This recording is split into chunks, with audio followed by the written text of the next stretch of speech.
Tahimik na lang sila ngayon. Wala na ang dating, "Kamusta ma? Kumain ka na ba? Tay." Dati bawat kwento nila sa'yo dumadaan. Ngayon ni balita ni Tex parang wala ka na sa mundo nila. At sa bawat katahimikan, may tanong kang hindi mo masabi. Anong nangyari? Bakit hindi na nila ako kinakausap? Gaya ng dati, kung ikaw ang magulang na tahimik na nasasaktan, ang video na ito ay para sa'yo. Kabanata Bir, tahimik na layo. Napansin mo na ba? Yung dati araw-araw kang tinatawagan, kinukumusta, pero ngayon wala. Dati pag uwi nila, may kwento agad, may ngiti, may lambing. Ngayon, pumasok lang sa kwarto at isinara ang pinto, parang wala ka. Hindi ka naman nagkulang, hindi mo naman sila sinaktan. Pero bakit parang lumalayo sila? Minsan iniisip mo, ako ba ang may mali? O baka wala na talaga akong halaga? Masakit aminin pero minsan ang pinakamalapit mong mahal, sila rin ang una mong nararamdamang lumalayo. Kabanata 2, mga dahilan ng paglayo. Hindi laging may kasalanan. Minsan natural lang sa buhay ng tao ang magbago ng direksyon. Habang lumalaki ang anak mo, may sarili na silang mundo. May sarili na silang iniintindi, trabaho, relasyon, stress, sarili. Hindi ibig sabihin hindi ka na nila mahal. Pero minsan hindi na ikaw ang una nilang naiisip. At habang lumalalim ang distansya, mas lumalalim din ang katahimikan.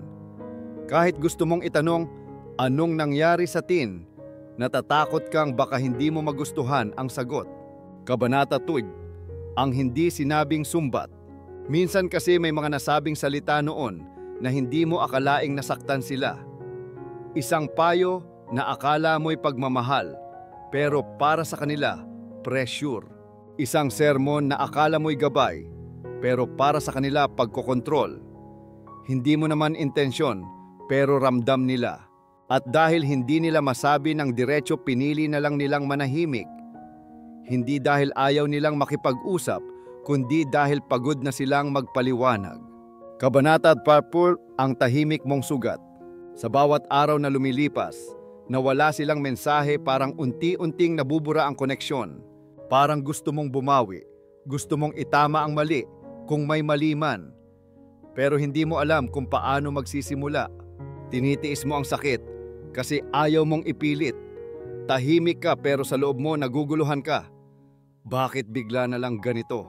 Gusto mong itanong, hindi ba sapat ang pagmamahal na binigay ko? Bakit parang hindi na ako bahagi ng buhay nila? Kabanata 1, pagkilala sa pagbabago.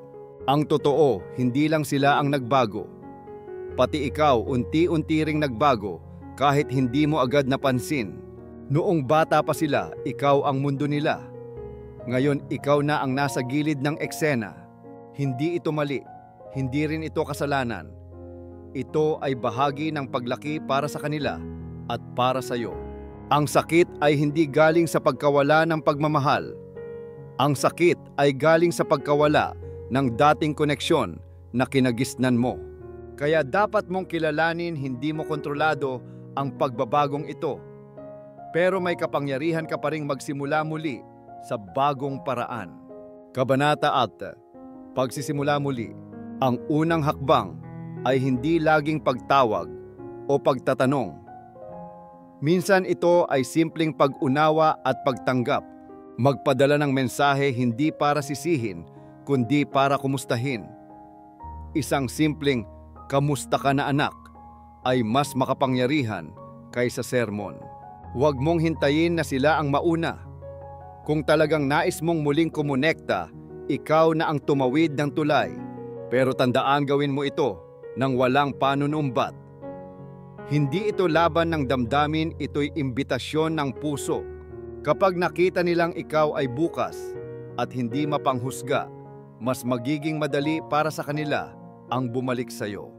Kabanata 7, tahimik pero buhay. Habang hinihintay mo ang kanilang pagtugon, huwag mong hayaang mamatay ang sarili mong mundo. Magsimula kang muling mabuhay, hindi para sa kanila, kundi para sa sarili mo. Maglakad sa umaga kausapin ang sarili mong puso. Gumawa ng bagay na dati mong gustong gawin. Bumalik sa mga simpleng bagay na nagbibigay ng sigla sa iyo. Dahil minsan ang tunay na koneksyon ay bumabalik. Kapag nakita nilang ikaw ay buo kahit wala sila. Ang dignidad mo bilang magulang ay hindi lang nasa pagbibigay. Nasa kakayahan mo ring tumindig kahit iniwan ka pansamantala. Kabanata 80. Panibagong koneksyon. Darating ang araw na sila mismo ang kusang lalapit. Hindi dahil tinawag mo sila, kundi dahil nakita nila kung paano ka nanatiling matatag. At kapag nangyari iyon, huwag mo silang salubungin ng galit o hinanakit. Salubungin mo sila ng yakap ng panibagong simula. Magsimula kayo hindi bilang magulang at batang anak, kundi bilang dalawang taong muling natutong makinig at umunawa. Sa panibagong yugto na ito, wala nang kailangan ipaliwanag pa.